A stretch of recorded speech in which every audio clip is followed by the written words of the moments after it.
This is Orson Welles, speaking from London.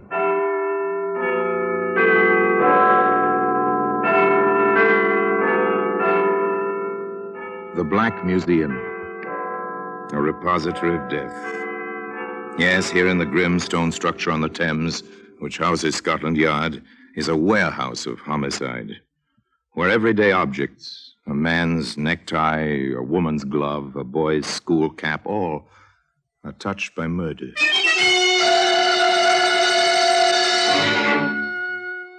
Now, here's a champagne glass. That's a familiar object, long stem, delicate curve, shining crystal.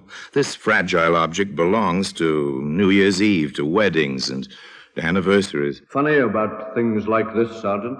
Funny, sir? I'd say that one was loaded. I meant funny in a philosophical sense, Sergeant. Funny how human beings can take an article meant for happiness and use it for tragedy. Well, anyway, that champagne glass can be found today in the Black Museum.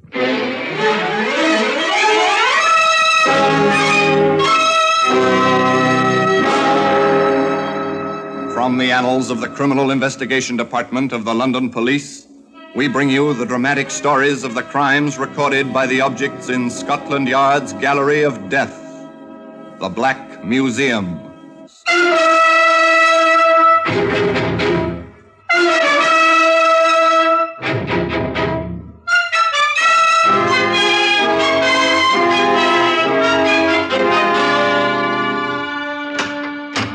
Well, here we are in the Black Museum.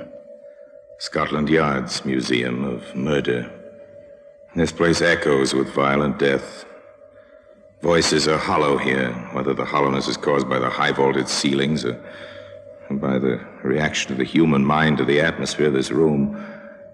The effect is the same. Everybody who comes here learns a sense of fear. It's natural, because here lies death. Death, cruel, unnecessary, vengeful, greedy. Still the kind of death brought by one man or one woman on another. This is a record to be studied not merely by criminologists, but by every student of man's inhumanity to man. Here's an iron skillet. It's heavy in your hand, the kind of kitchen utensil your grandmother used.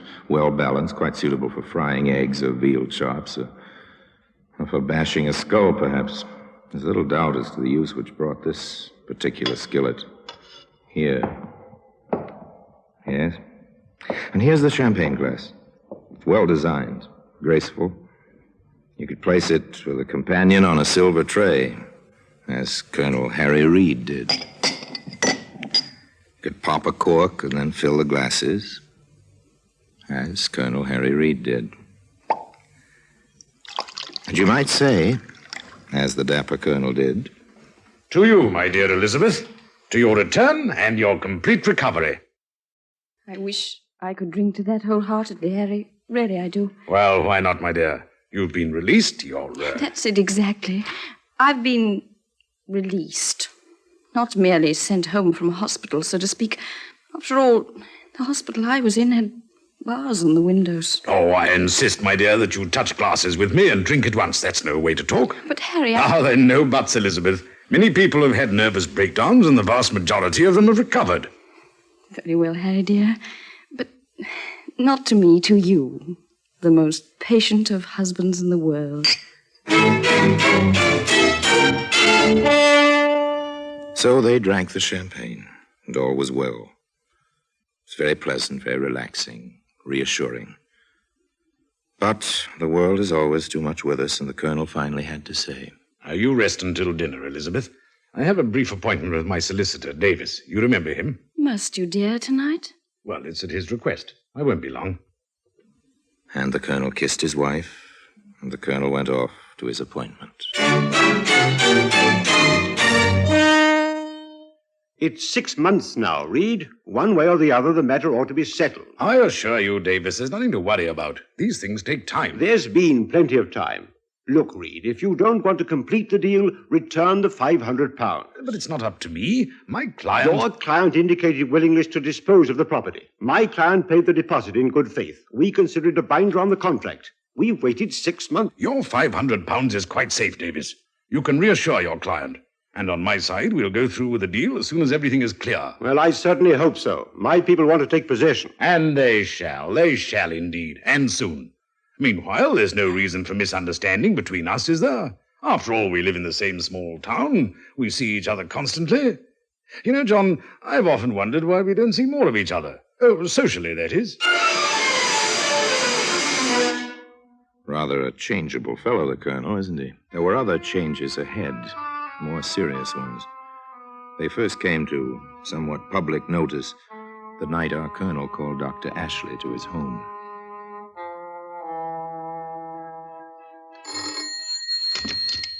Ah, Dr. Ashley. Good of you to come so quickly. You made it sound rather urgent, Colonel. Is it really serious? Yes, I'm afraid, Doctor. Really afraid. It's my wife. Has she broken down again? No.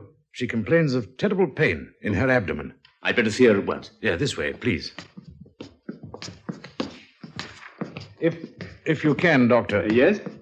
She seems to me to be as much frightened as she is in pain. Oh? What exactly do you mean by that? Frightened that, that her pain is in her imagination. I see.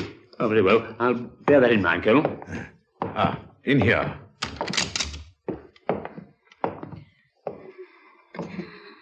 If you'll wait outside, Colonel, please. Oh, must I, Doctor? I prefer it. Very well. Now then, Mrs. Reed. Can you hear me, Mrs. Reed? The good Colonel waited outside the door. Up and down, back and forth, he paced, almost as if he were once again on guard duty. Grim-faced, tense, he waited. At long last. You'd better come in, Colonel. Quick. Doctor, is she... I'm afraid so. I've done everything I can.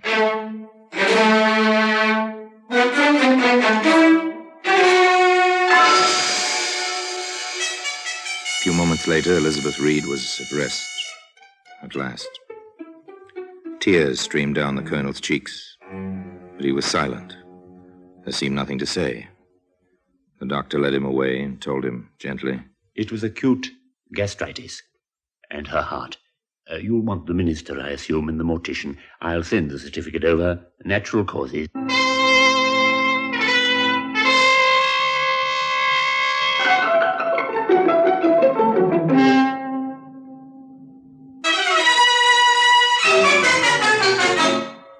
There was a well-attended funeral. The flowers were piled high in tribute to the Colonel's position in the town as well as to the memory of his wife. And then the Colonel resumed his life, somewhat more lonely but still active, bearing himself in military fashion as he went about his small real estate business, and time drifted by. 1 month, 2, and then one day on the main street. Good morning, Colonel. Ah, Davis, good to see you. I've hesitated discussing this, your recent bereavement and so on, but don't you think we need to close our deal, Reed? Oh, yes, yes, of course. That is, I'm rather by myself these days. Would you care to join me for tea or a bit something stronger one afternoon? You say when, Reed. I'll be glad to. Excellent. Then, shall we say tomorrow, 5-ish? Why not? Your place or mine? Well, mine, of course. Delighted to have you. Have a scone, old man. Really excellent. My housekeeper has quite the touch. Thank you, I will. Almost as if we were a pair of elderly ladies. Tea and scone. 2 gentlemen, somewhat past middle age, enjoying tea and scones and making ready to discuss business. In fact, they did discuss business, the £500 deposit and the pending deal. And John Davis went home quite satisfied. John Davis went home and a little later called Dr. Ashley.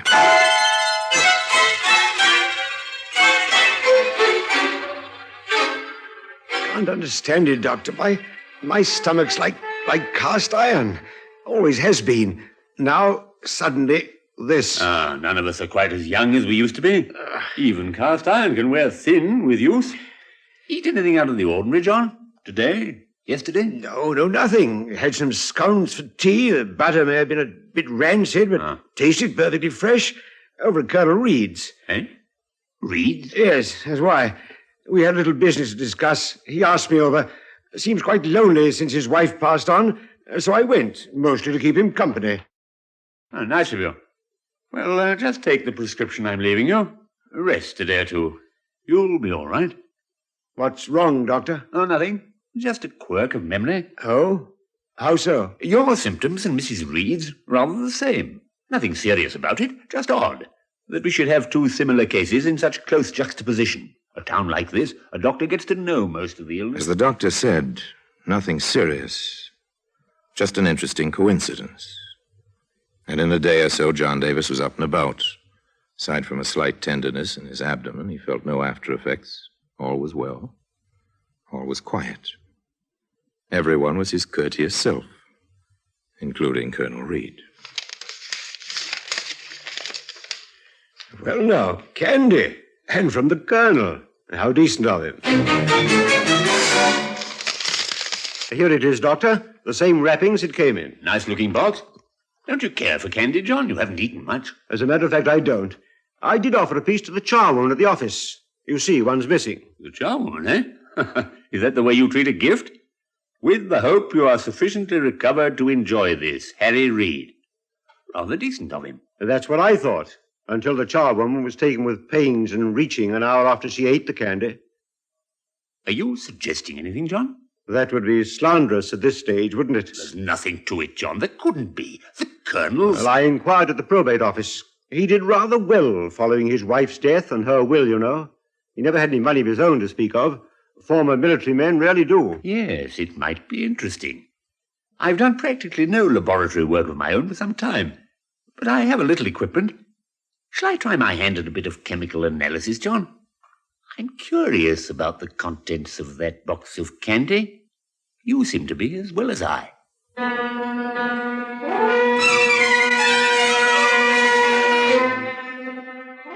The doctor was methodical, to say the least.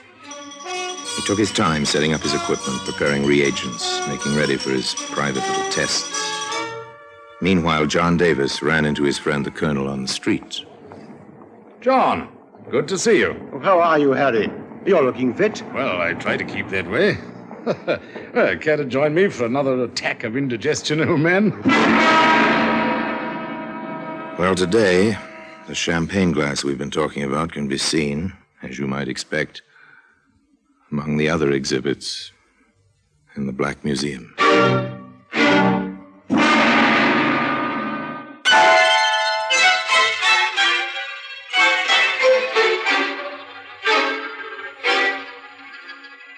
The Colonel and John Davis parted quite amicably on the street. Davis watched the smart military walk the ramrod straight back as the Colonel paraded into his own business office. And John Davis shook his head. Somehow it didn't seem quite plausible that this man might be something quite different than what he seemed.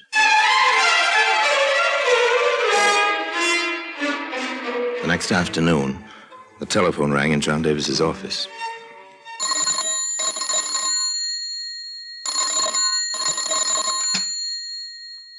Yes? Oh, that you, John? This is Harry here. Harry? Oh, yes, of course. How are you? Ah, very well. And you? Quite well. No more stomachache? No trace. Well, then, how about this evening? Oh, sorry, old man, I can't this evening. Oh. But perhaps in a day or so. Oh, too bad. Oh, I'll be speaking to you. Goodbye. Bye.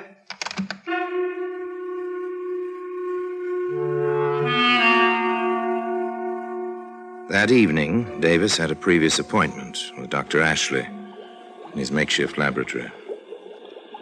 This little operation here is the Marsh test. Oh? For arsenic. Interesting. Yes, isn't it? Particularly since I found that every piece of candy in your gift box had arsenic in it. Good Lord.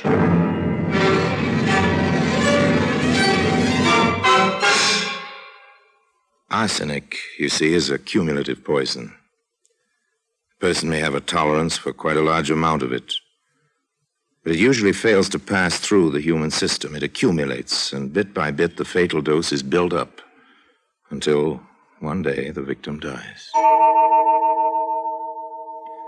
Dr. Ashley explained all this to John Davis. Finally, John grasped the significance of the facts. Each piece of candy would never bother the ordinary stomach, or the cast iron type, such as you've boasted you have. Most people could eat a piece or two and nothing would happen. But if, as it may have been intended, you had eaten most of the candy yourself, well, you follow me, I gather? Follow you? Doctor, I'm a step ahead of you. But exactly what that step is, I'm not sure. I think we need expert help. The local constabulary? I said expert help. Where from? The CID, Scotland Yard.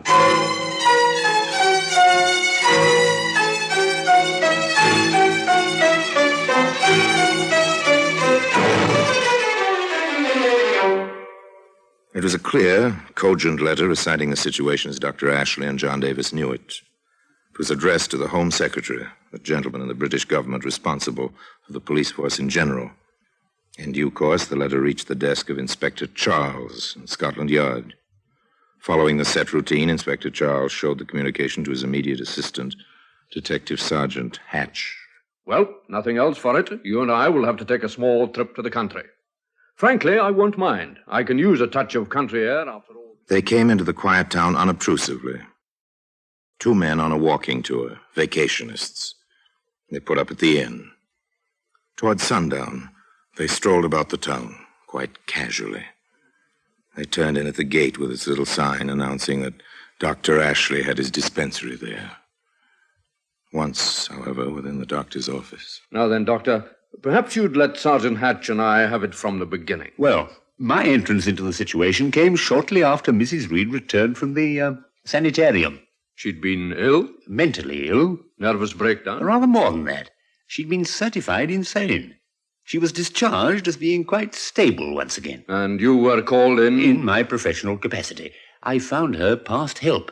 Acute gastritis, or so it seemed at the time. But it doesn't seem so now? You understand, Inspector, I have no facts. At least not on that side. I merely analyzed the box of candy received by John Davis shortly after he'd been taken ill. Doctor, would this Colonel Reed benefit from Mr. Davis's death? There'd been something about a real estate and a deposit paid. Quite a large sum, I believe. Mr. Davis can give you the details. One final question, sir. Who had Mrs. Reed committed to the institution in the first instance? Why, I believe the husband did. But the records will be available to you, of course. Of course. Well, thank you, Doctor. If we need you... By the time they left the doctor's office, Inspector Charles and Sergeant Hatch felt they had heard an interesting, if circumstantial, story. Their next stop, naturally, was John Davis's home. You've no idea, gentlemen, what a relief it is to have police officers of your caliber on the job. Thank you. About the candy and the card in the box, do you have any definite reason to believe the Colonel wants you, well, out of the way? There's the matter of £500 he either will not or cannot explain. And, Dr. Ashley mentioned Mrs. Reed's will. Yes, curious about that. There was one will made out entirely in favor of her children by her first marriage. The will which was accepted and executed was in the Colonel's handwriting, but signed by Mrs. Reed, and produced subsequent to her death. You find that interesting, I take it, Sergeant? I expect you do as well, sir. Quite. Mr. Davis, do you think it might be possible to exhume Mrs. Reed's body without the matter becoming common knowledge in the whole town?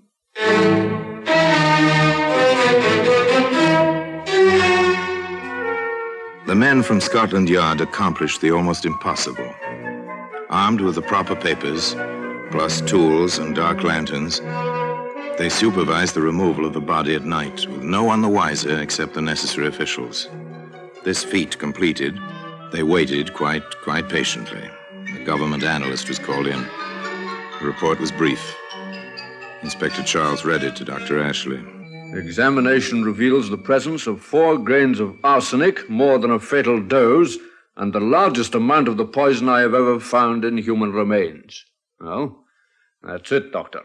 And I didn't recognize the symptoms.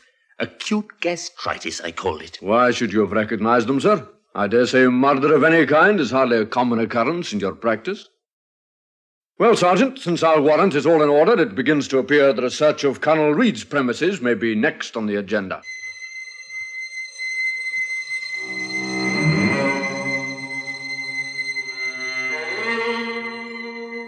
Now the pretense of the walking tour was completely discarded. It was Saturday, and the sleepy little village was just about bestirring itself.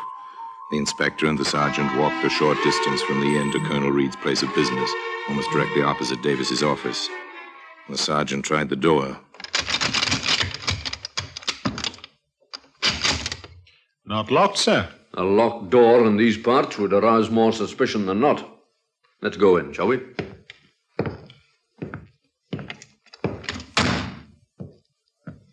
One file cabinet, one desk, telephone, chair for visitors. Can't do much of a business. I dare say not. Let's get to it. The search was quite thorough. The desk was emptied of its contents. These were replaced in an orderly fashion. Oh, nothing extraordinary here, sir. Oh? What do you make of this, sir? Champagne glass. Rear of the file cabinet. It's odd. Shall I hold it aside, sir? Yes, you may as well. Interesting, the trace of sediment.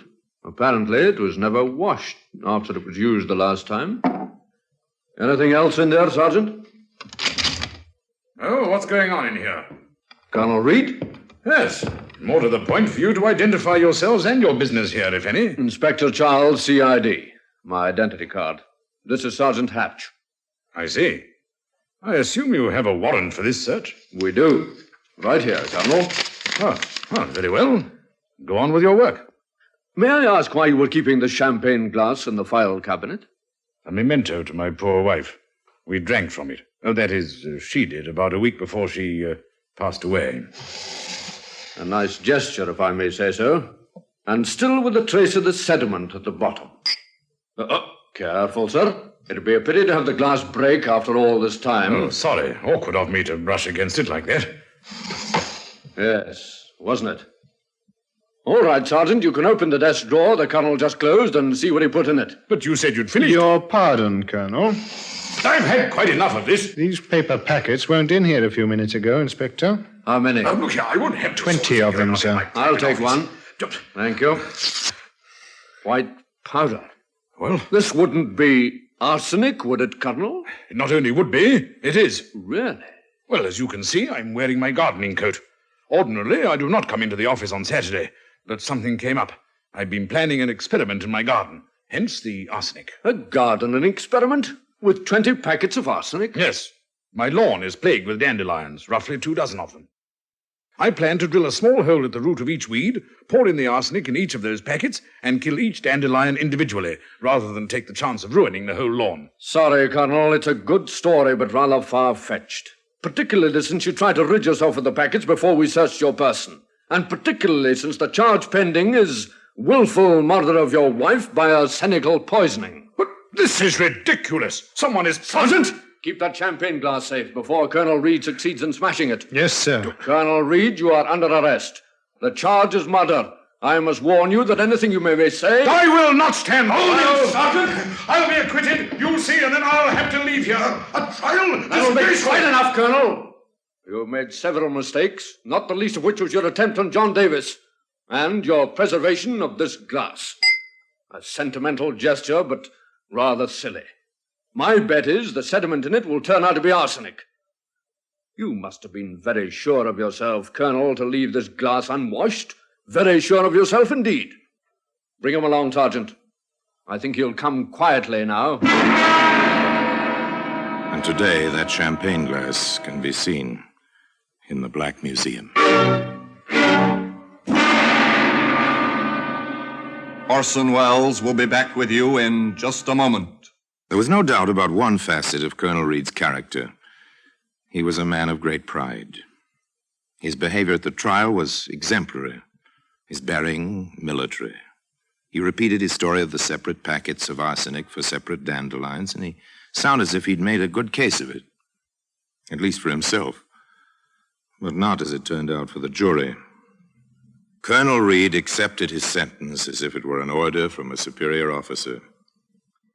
And one morning, at the traditional time of 8 o'clock, Colonel Reed marched to the scaffold as if he were on parade.